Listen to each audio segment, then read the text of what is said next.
وہ governing body پھر اپنی میٹنگ میں 2-4 دنوں میں یا ایک مہینے میں، یعنی تقریباً مارچ کے مہینے میں آپ کو اگر انہوں نے الاؤ کر دیا تو آپ کو وہ قسط ملے گی۔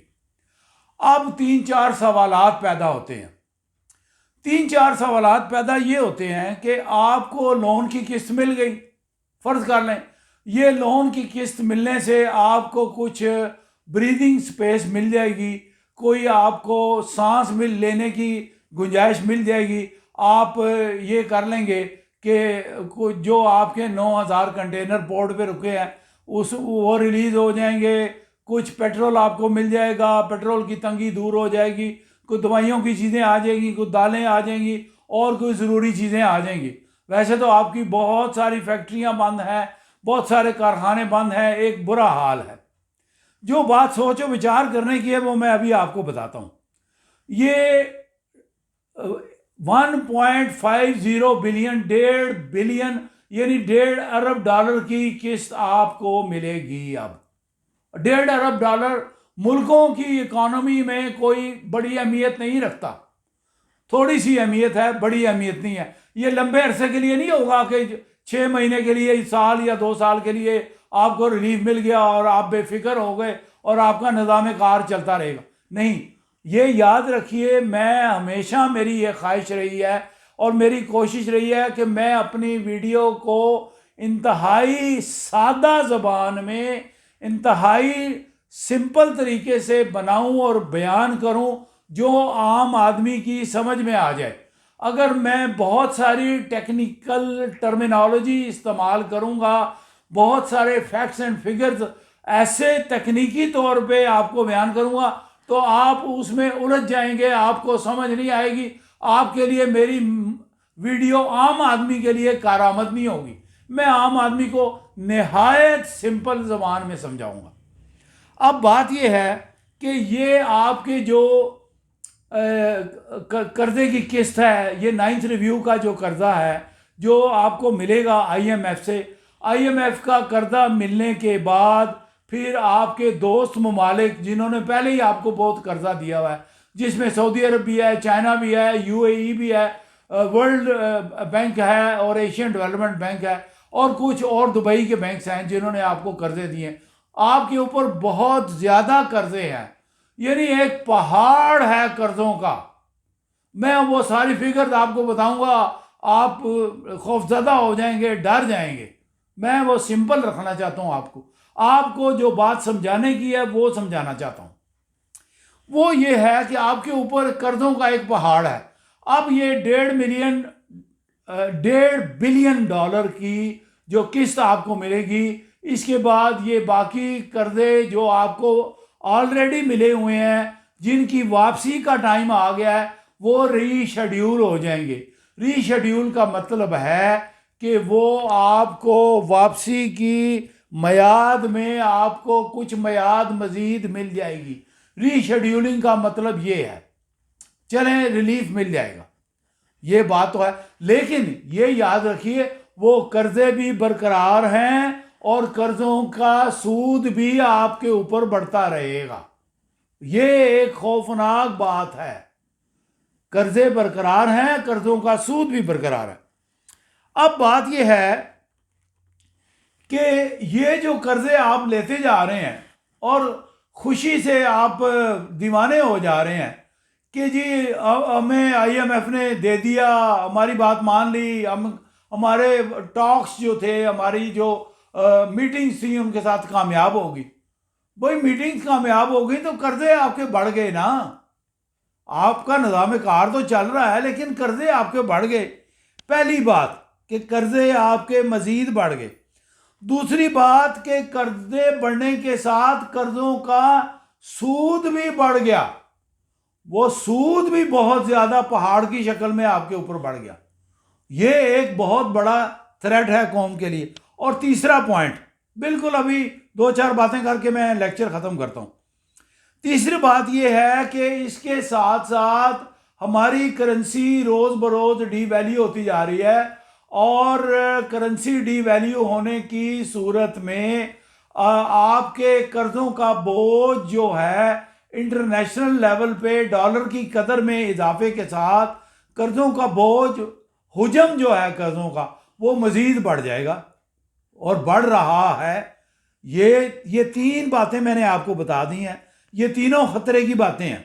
اچھا، اب as a student of economics, چونکہ اکنامکس سمجھتا ہوں، ویسے لا تو پریکٹس کرتا ہوں، لا تو میری فیلڈ ہے، لیکن یونیورسٹی لیول پہ میں نے بہت اکنامکس پڑھی ہے، ساری باتیں میں سمجھتا ہوں اکنامکس کی، وہ بتاتا ہوں آپ کو۔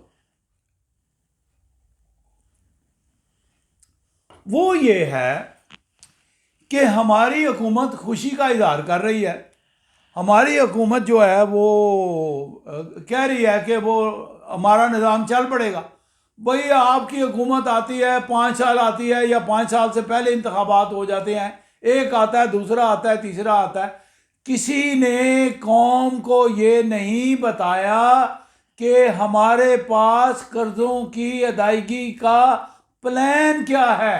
یہ بات ہے جو میں آپ کو بتانا چاہتا ہوں۔ اب یہاں پر ایک چھوٹی سی مثال دے کے اس کو ختم کرتا ہوں، سم اپ کرتا ہوں۔ ایک عام آدمی ہے، سول کا آدمی ہے، وہ نوکری کرتا ہے، جاب کرتا ہے، اس کی 2 لاکھ سیلری ہے۔ وہ کسی بھی بینک سے گاڑی لیتا ہے 50 لاکھ روپے کی، لیزنگ پہ، قرض پہ گاڑی لیتا ہے 50 لاکھ کی تو کار ہو گئی، اور وہ 7 سال کی اقساط میں وہ ادائیگی کرے گا۔ یعنی مثال کے طور پہ اس کی، فرض کر لیں اس کی قسط جو ہے 1 لاکھ روپیہ ماہانہ جو ہے وہ اس نے ادا کرنی ہے۔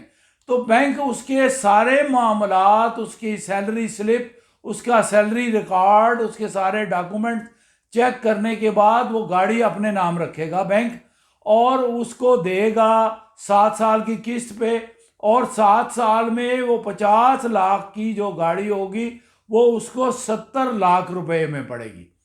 اور وہ چونکہ 2 لاکھ اس کی سیلری ہے اور اس کے پاس انتظام موجود ہے، بینک پوری تسلی کرے گا کہ جی یہ 7 سال میں 70 لاکھ روپیہ جو ہے یہ ادا کر دے گا، ٹھیک ہے، یہ ہمیں سوٹ کرتا ہے، ہم اس کو گاڑی لیزنگ پہ دے دیتے ہیں۔